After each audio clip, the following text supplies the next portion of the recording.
This video is brought to you by MoviePalette.com and enter ROOM15 for 15% off of your palette.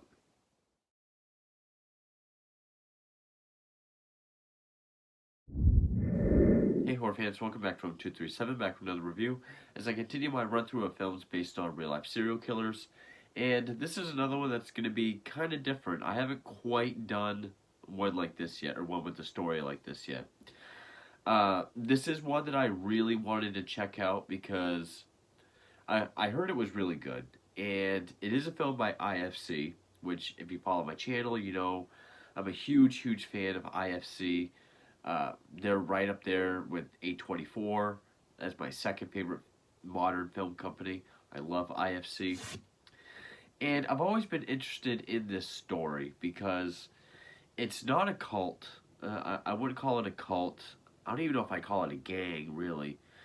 But it is this sort of charismatic guy that's able to recruit people and sort of get people to do his bidding, almost.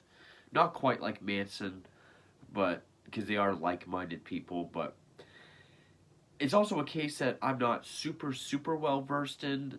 I do know the gist of all the main events, you know, the perpetrators, some of the victims, what they did, how it happened, and more so the history of the leader himself.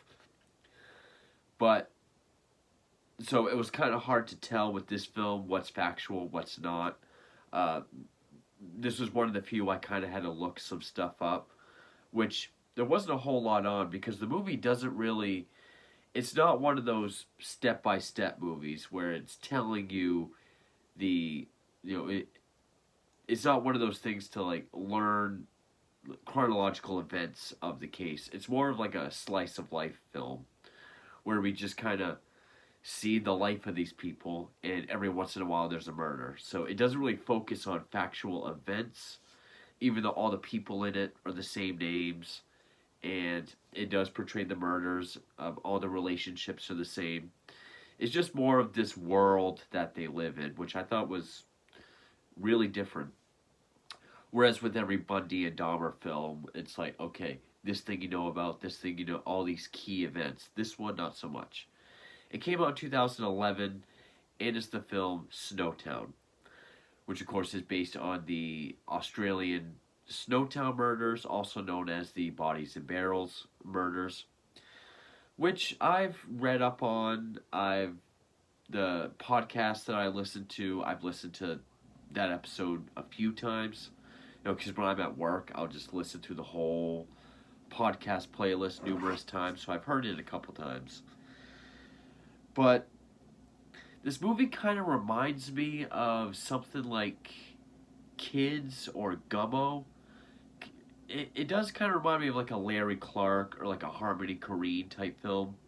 And where it takes place in the 90s, it does a really good job at feeling like that 90s really low budget independent film.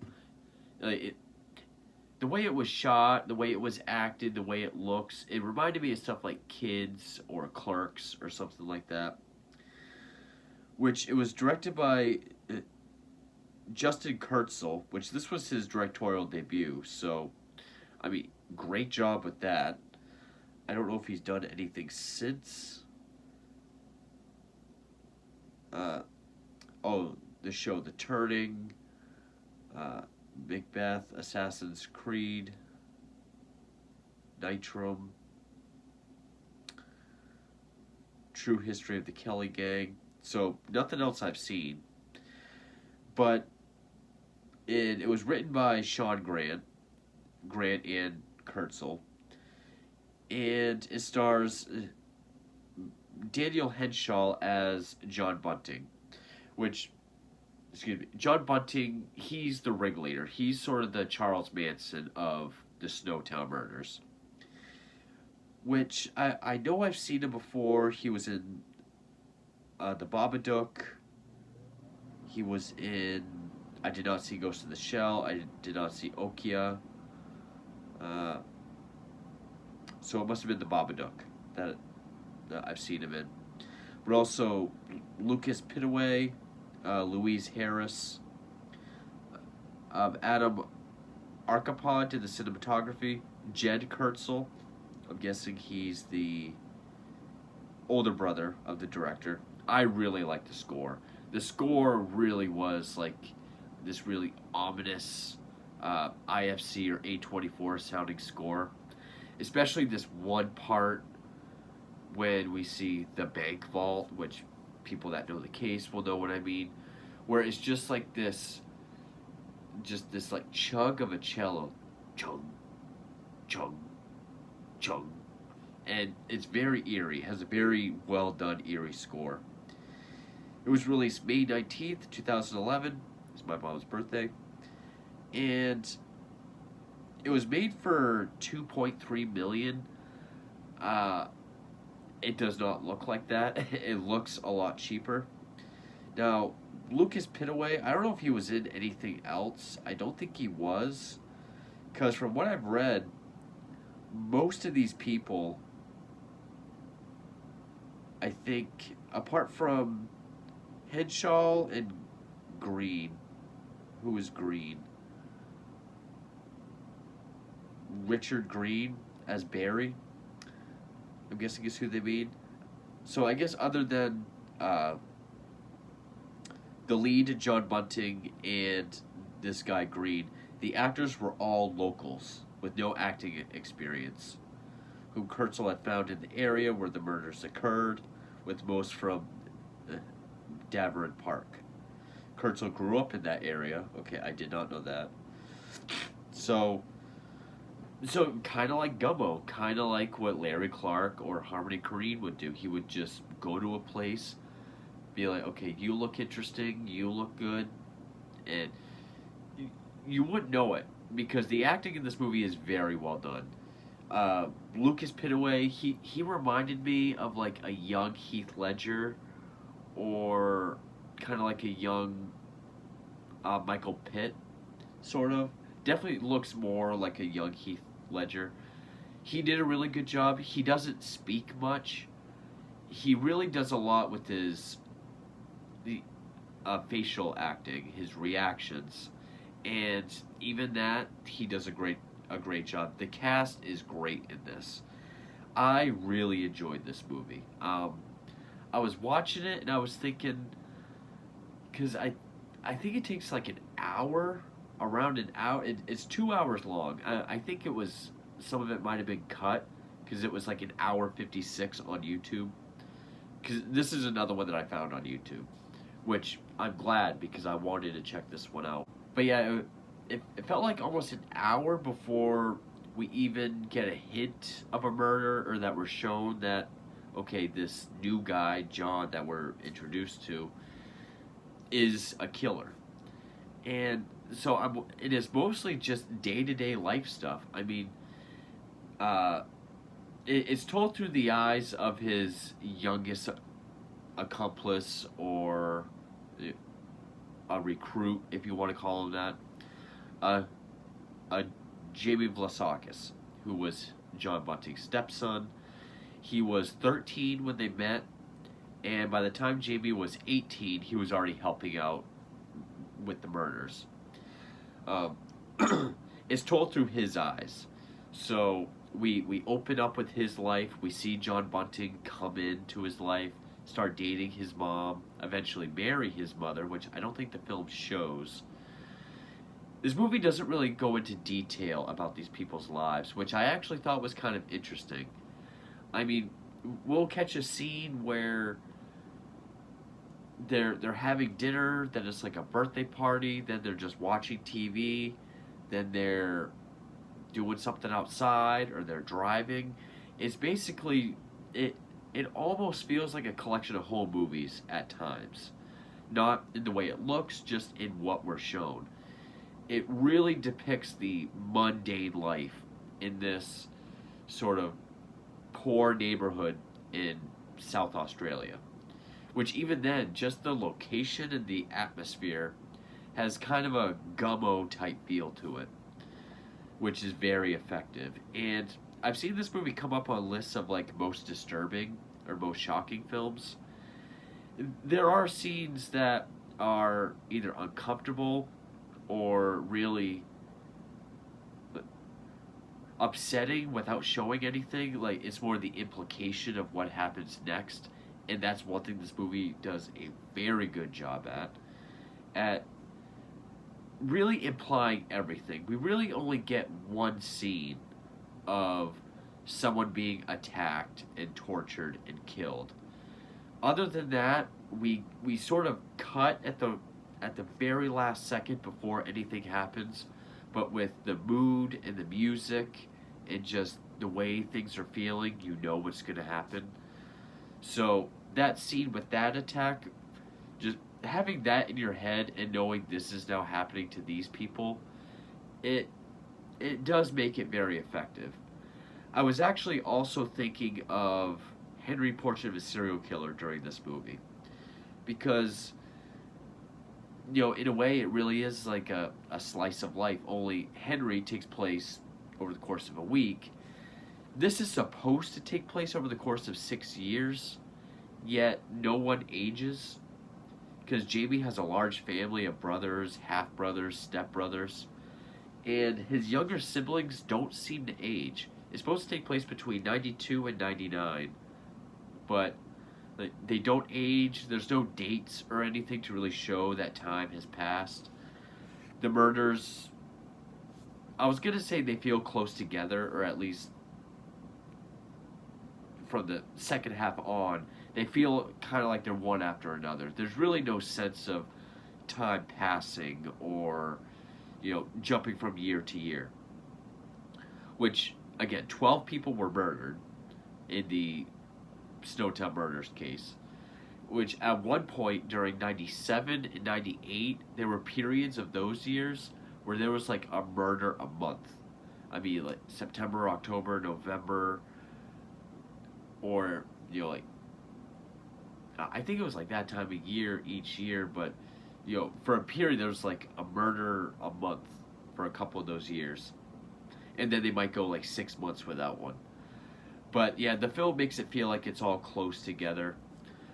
But the acting is all a great job.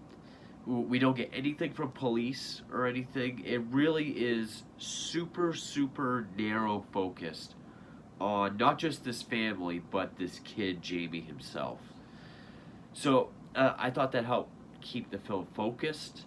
It doesn't jump around a lot, like, okay, dealing with Jamie, then trying to focus more on John. John is kind of an enigmatic character in this. I mean, obviously, he comes in to Jamie's life and he's this very charming, very, he makes the family happier. He's not an abuser in many ways, like we see earlier in the film with previous boyfriends of his mother. He's the perfect father figure, but then we start to see he's not quite that up until we find out that he's a murderer. And then Jamie just starts to fall into John's belief, or his belief system, which was really the driving force of his murders. So I thought that helped keep the film focused. It's not worried about events or things that you would read in any, like, things you would read in any serial killer book. It's not worried about documenting all these things. The murders are accurate, the way that they're portrayed, or at least what they show of them.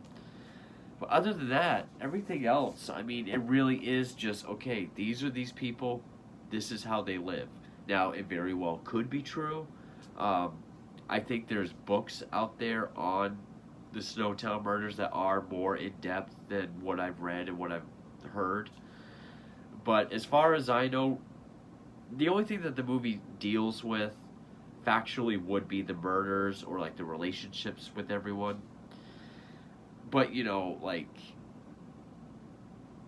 I can't even really think of any examples because the movie does really do a good job at just showing how either mundane or boring or stuck these people are in their lives. And, you have this new guy at the center of it. Now, of course, I'm going to get into cliff notes at some point, but basically what the murders were, briefly before that, is how he was able to recruit people, which we really only see that with Jamie, because there's John Bunting, Robert Wagner, Mark Hayden, and then at one point there was a kid, an 18-year-old named Thomas Trevelyan that helped with a murder, but then he was the next victim. So by the time they get to the eighth murder, Jamie's brought in. And the reason why is because John Bunting had an extreme prejudice against homosexuals. Not only that, but he subscribed to the belief that if you're a homosexual, then you're a pedophile. Or if you're a pedophile, that means you're gay. He developed this because he was sexually abused as a young kid, and that stuck with him forever, as I'm sure it would. But he dealt with it in, he subscribed to a bunch of white supremacy ideologies, wanting to join Nazi groups,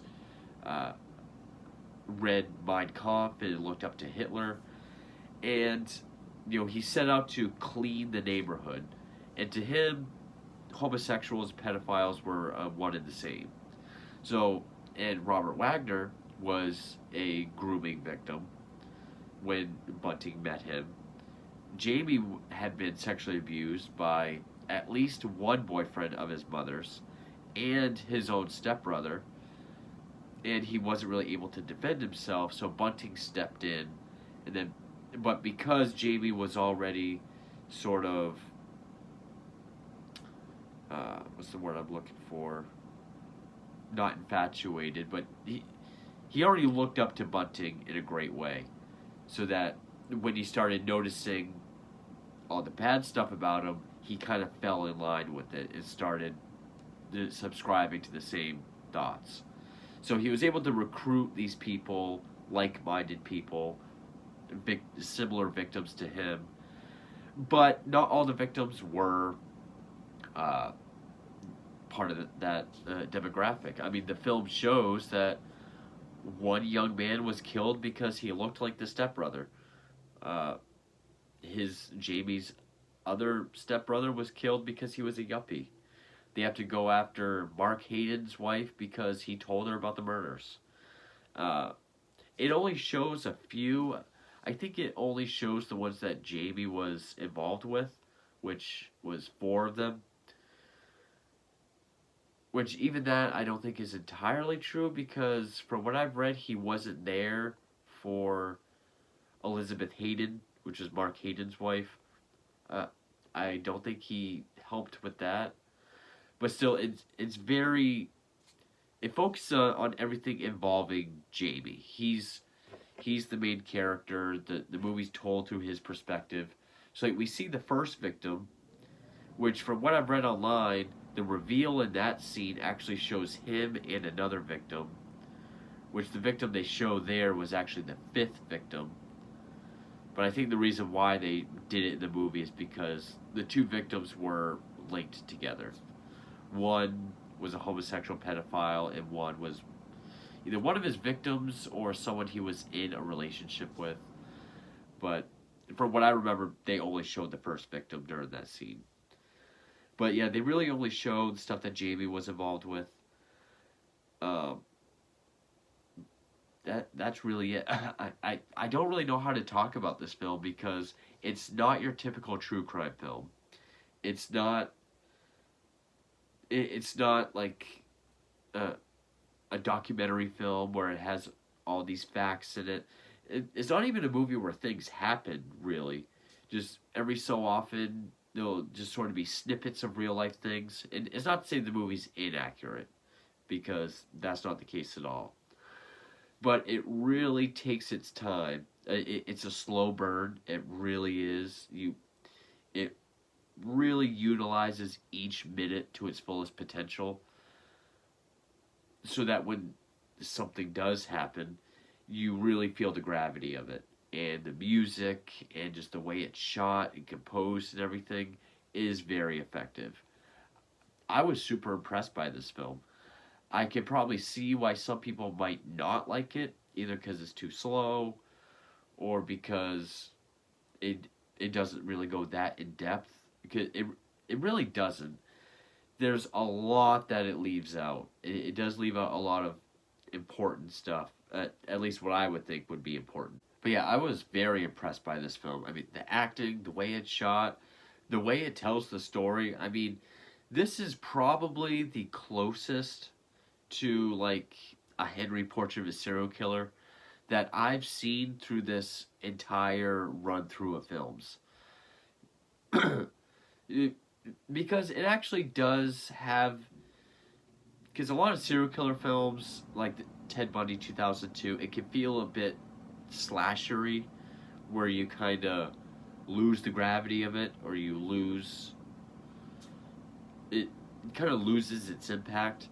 Whereas with this, where it is this really low budget independent film that is more about, it's these people's lives. This is how they live.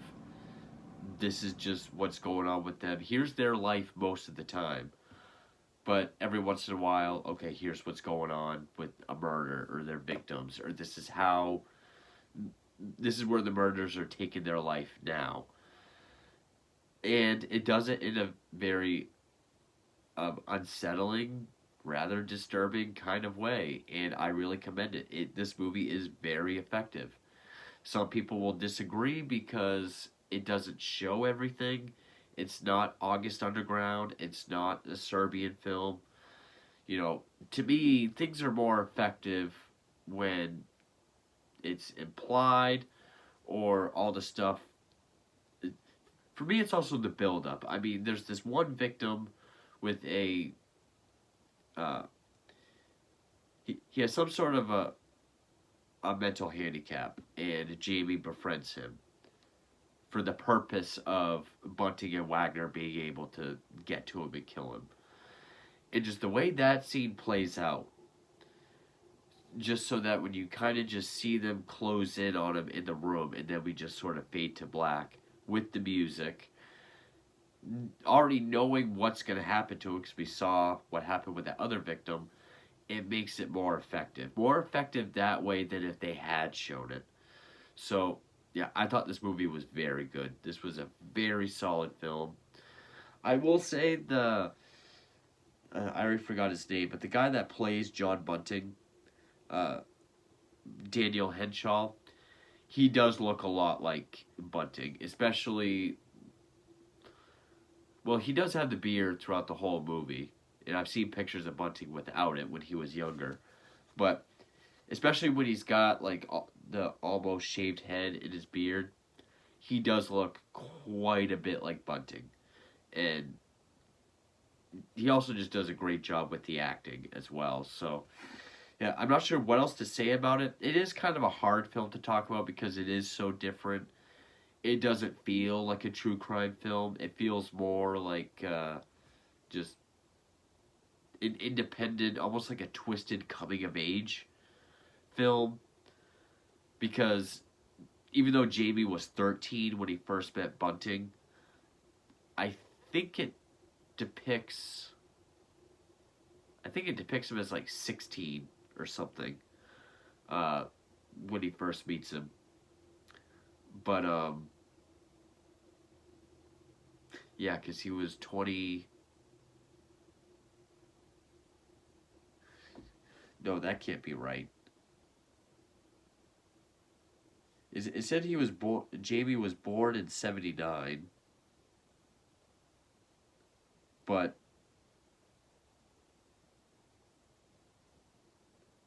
oh well.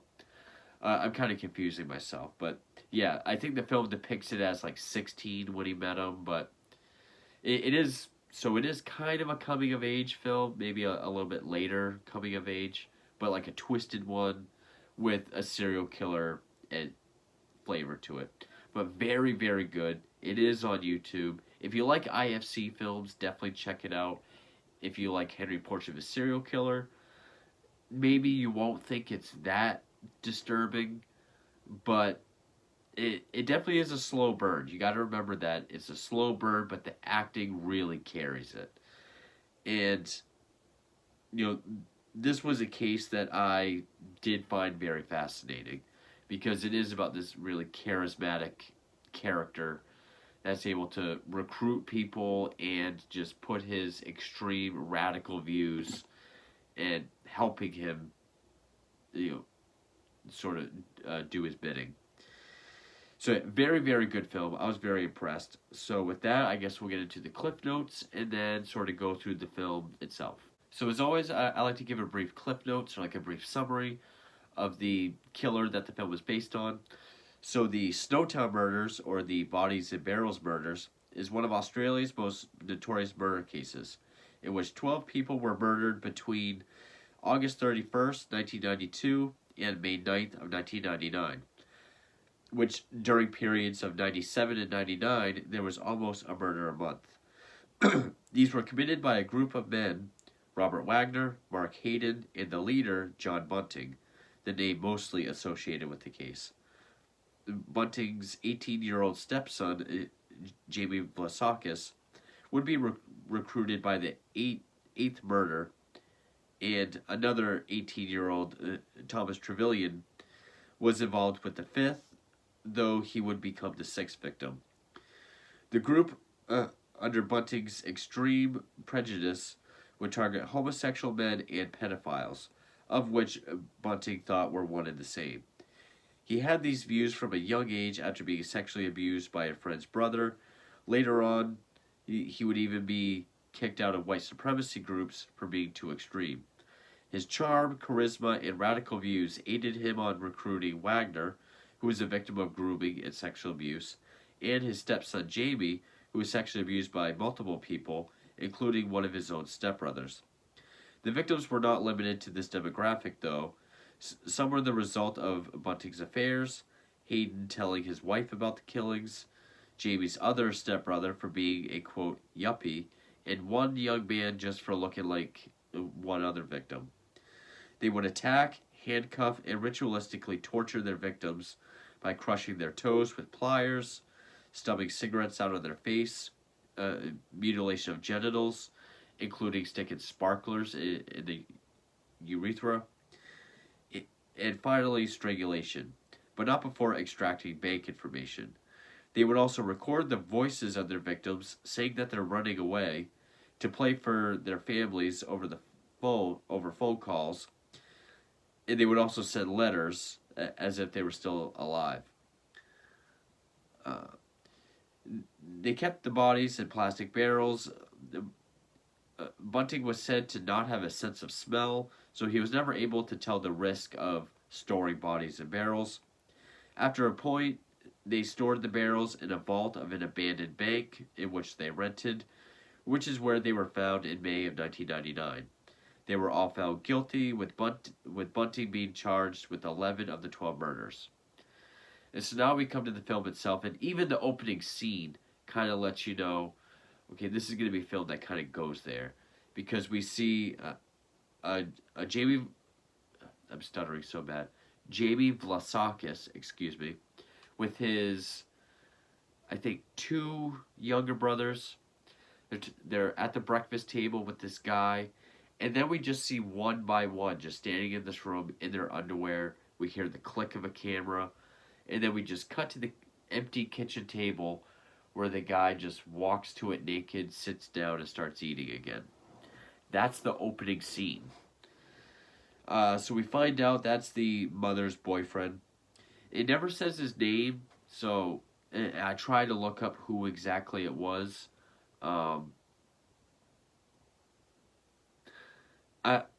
what I heard, it might also be this guy Ray, because I think Ray was a babysitter, which I think Ray was also, because I had that in my notes as well.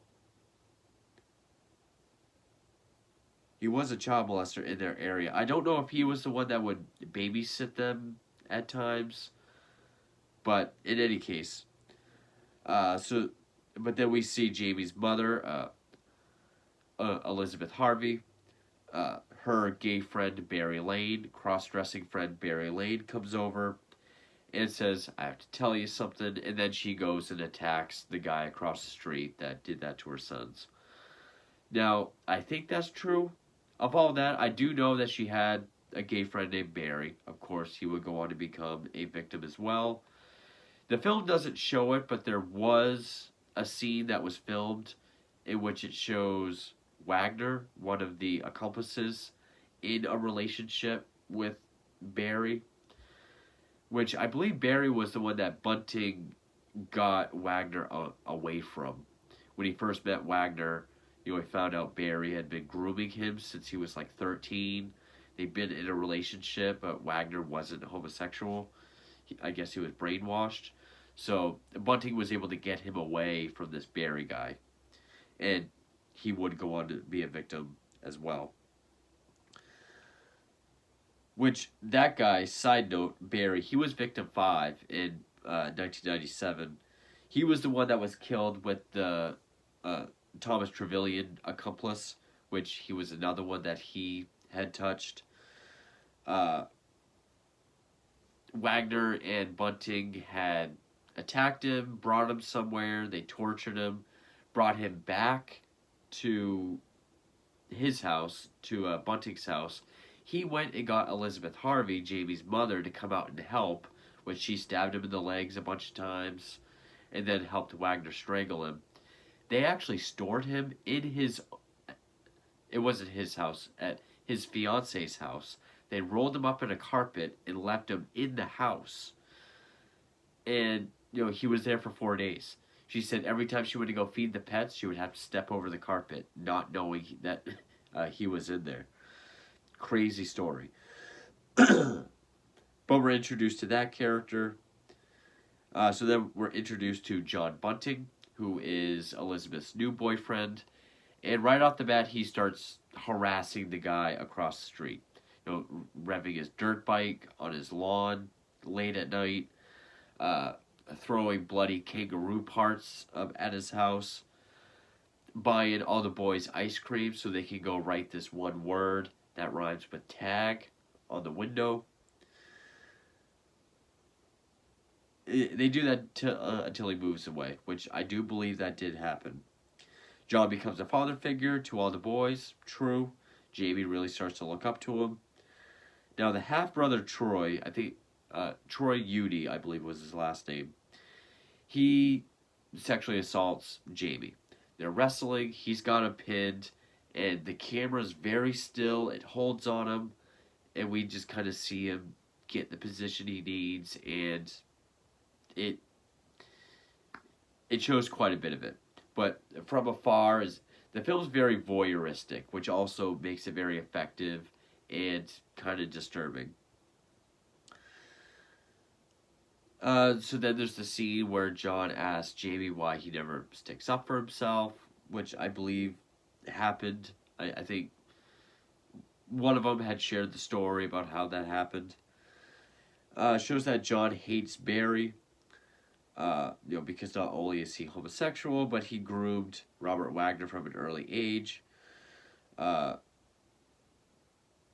John then shows Jamie the body of Clint. Now, I don't have that many notes because, like I said, a lot of the movie is just sort of day-to-day stuff. Birthday party, barbecue, breakfast, dinner, conversations, whatever.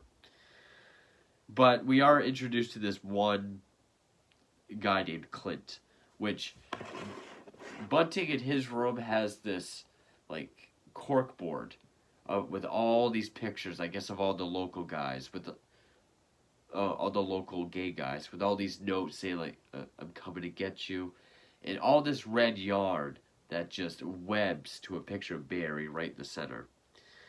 And so Clint is actually a friend of Jamie's, who is in a relationship with Barry, and one night John brings Jamie out into the shed, shows him his dead body. Now, Clint was their first victim. Clint Traziz, I think is how you pronounce it. He was a 22-year-old. He was a drug addict. He's the one that John Bunting called Happy Pants because, Jamie was already friends with him. And because Barry was friends with the mother, this Clint guy was always around. And Bunting would put up a face. He would be very friendly and cordial to him to get to know them, and then he would attack them after so long. And I haven't really read much on Jamie's descent. The movie shows that he's, stricken by this, and it takes him a while. And even by the end of it, when he's totally willingly doing whatever Bunting wants him to do as far as the murders, he kind of has this look of doing it because he has to. It kind of portrays him as like a victim. I don't really know. I haven't read anything super specific. I've really just heard podcasts and read uh, encyclopedia articles on him.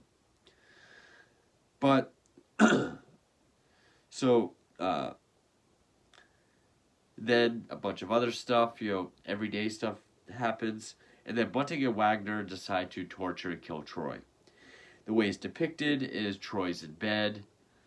Jamie walks by and sees Wagner and Bunting in his room.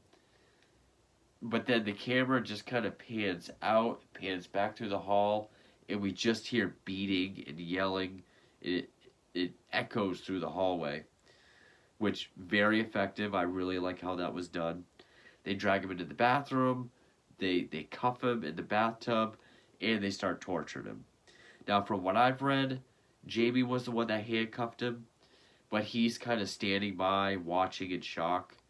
It shows them crushing his toes with pliers. It shows them getting the voice recording that they need. It really just shows them getting voice recordings. It doesn't show them impersonating their victims like they used to.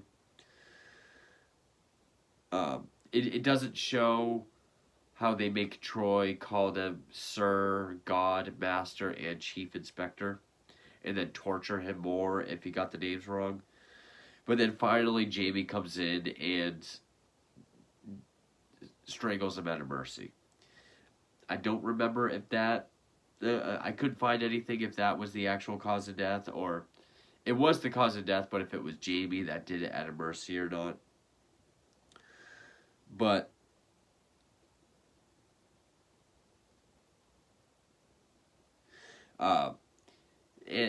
even though he's the second victim shown, he was actually the 8th Snowtown victim, which was in September of 98. And I think the reason why it showed that one was, one, because that was the first one Jamie was involved with, and two, because by showing that one in detail, the rest they can imply, and our minds can make it up. And it makes it more... It does make it more disturbing that way. So then we see the bearded guy that's also there, which is Mark Hayden, who was brought in around this time. He wasn't part of the group from the very beginning. We hear several recordings over voiceover throughout the film of the victims. After Troy, we hear a few different ones to show they've done a few more,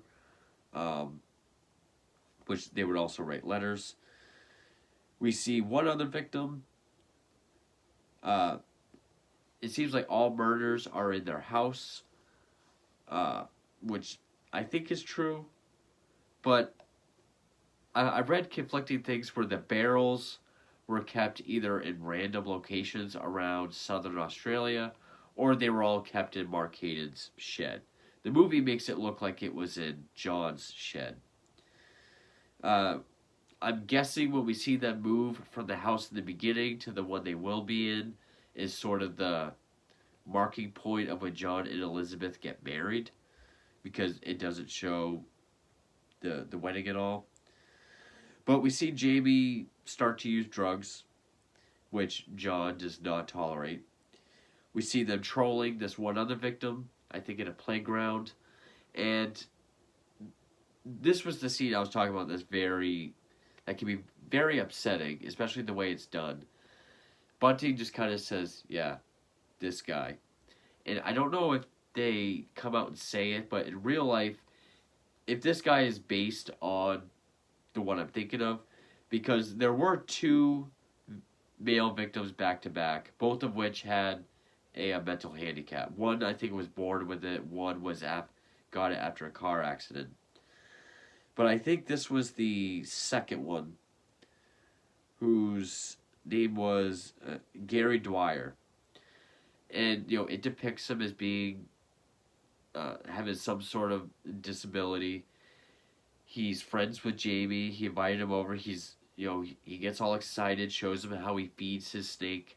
And the performance is well done too, at making him seem like he has a disability. And that's why it feels kind of upsetting, because then he convinces him to let him invite Wagner and Bunting over. They come over, they start acting all friendly, like, "Oh, is this your snake? Cool." He's like, "Yeah, yeah, and this is how I feed him." And then we just kind of like back to see them kind of close in on him, and then we just fade to black. It is kind of upsetting. It is rather disturbing how they did that. Very effective.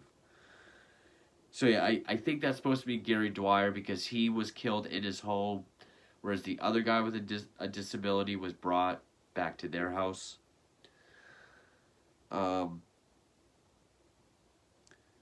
Mark Hayden tells Bunting that he told his wife Elizabeth about the murders. So then we see them parked out in front of his house. We see Wagner go in.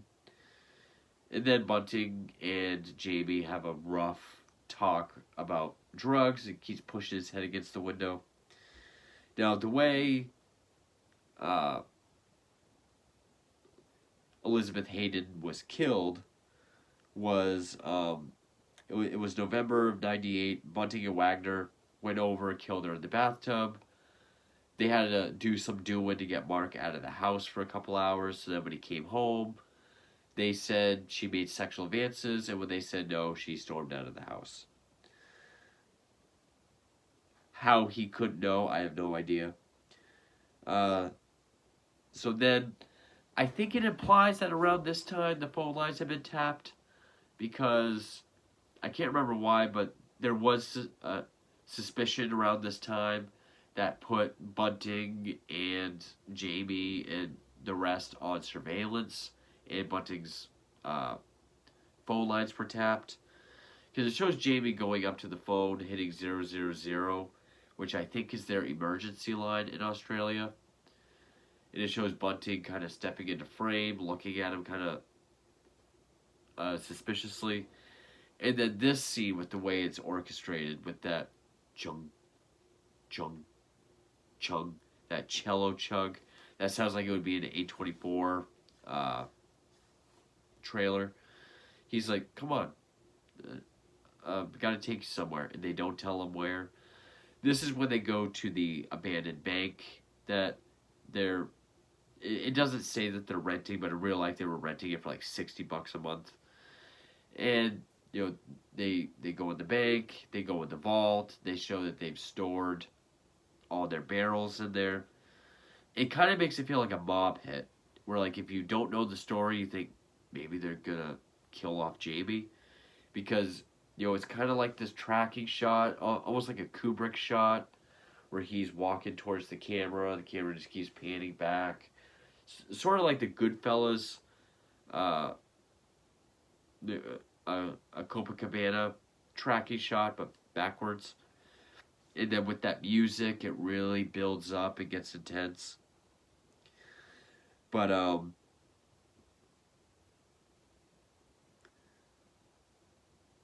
and I believe in real life it was after Mark Hayden's wife, that was when they started storing the barrels at the vault, instead of either at Hayden's house or all over Australia. So then we see Jamie hanging out with his brother David, his older stepbrother David, which we were introduced to earlier in the film, and we get the idea that Bunting already doesn't like him, because he points out his shoes, which I think he says are Nike Airs, which are expensive. And what I really like about the performance of Bunting, He really reminds me of like Russell Crowe in a Romper Stomper, not just because of his uh, prejudiced views, but just kind of his demeanor, how he carries himself, and you can tell even though he's all smiles and cordial, you can see the burning hatred going on behind him. So when he's like, "Oh, I bet those were expensive," because he says, oh, what do you call those?" He's like, "Nike Airs. I bet those were expensive." And then David's like, "What do you call those?" And it shows John's feet, and they're flip flops, and he's like, "Cheap." So, yeah, he just wants to kill David because he's a yuppie.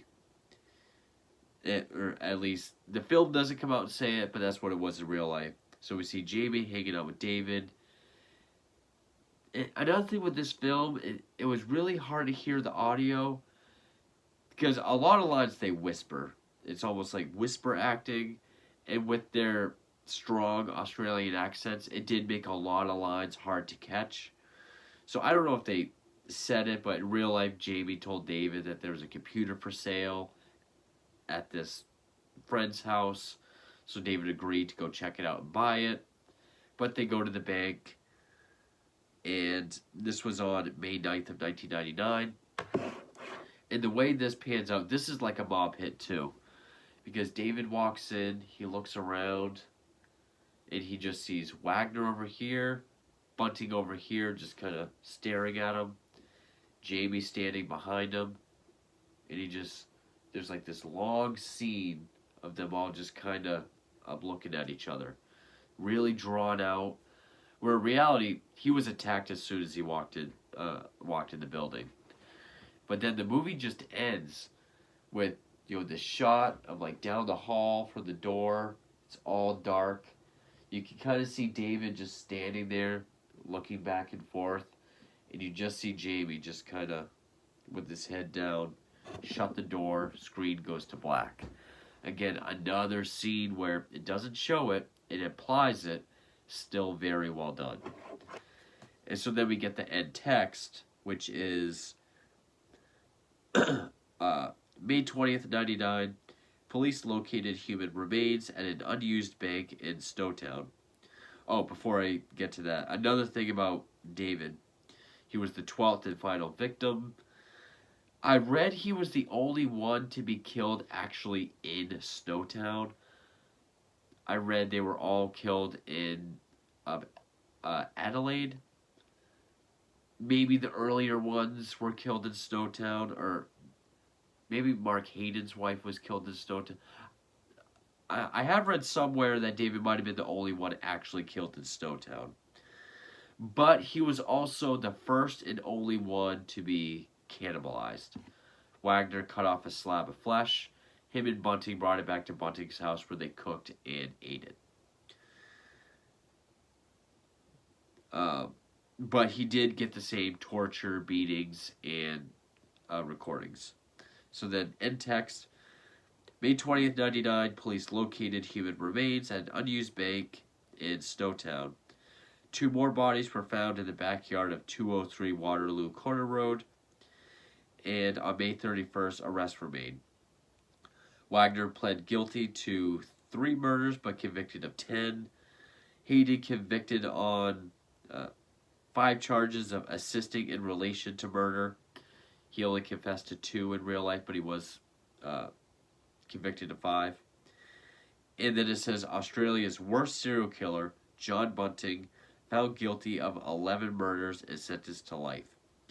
On September 6, 2001, Elizabeth Harvey, Jamie's mother, Bunting's wife, died of cancer and was never sentenced for her part in the murder of Ray Davies. Now, Ray Davies was the second victim.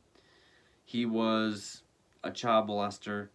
He and Wagner picked him up, tortured him. Oh, I already explained this. Everything I said about Barry earlier, no, Elizabeth did not do that to Barry. Barry was the one rolled up in a carpet. I got my notes mixed up. But they did torture him elsewhere, bring him back home, and he was the one that she stabbed in the legs a bunch of times and helped Wagner strangle him. And that was on the day after Christmas of '96. He was one of the 2 bodies found buried in that backyard. So, yeah, again, Ray Davies was the one she helped with, not Barry Lane, like I said earlier. And then it says Jamie Vlasakis pled guilty to 4 murders and received a 26-year life sentence with no parole. Since he testified against the others, he was given a false name and able to serve in an undisclosed location. In 2025, authorities will decide whether or not to release him. He'll be 45 years old. Now, all of that is true, except Bunting, Wagner, and Hayden were arrested on the 21st, and Jamie was arrested on the 26th, not all on the 31st. And that's the film. So it's not your typical serial killer film where it's, this is his early life, this is how things start, first victim, series of victims, some cop procedural stuff, this is how they got caught, trial, death or execution, or Tex still serving. It doesn't go by that formula. It is very much more Henry Portrait of a Serial Killer, where it's just a window into these people's lives. It just happens to encompass the whole murder case instead of just a weak window like Henry. Now, no, it doesn't feel like 6 years passed in the film. Again, the younger characters don't age at all. It does feel like they're all kind of close together. It really only shows a few murders, but you really can get what these people are about just by that. Now, maybe I missed a lot in the dialogue, but I think a lot of Bunting's homophobic rhetoric comes out during the scenes when they have people over all around the table and he's just kind of spouting. I think those are the only scenes, but this is a very well-made film. I mean, the writing, the acting, especially the cinematography, the editing, the music, the score, excellent. Other than that cello chugging, it's like this ominous, like,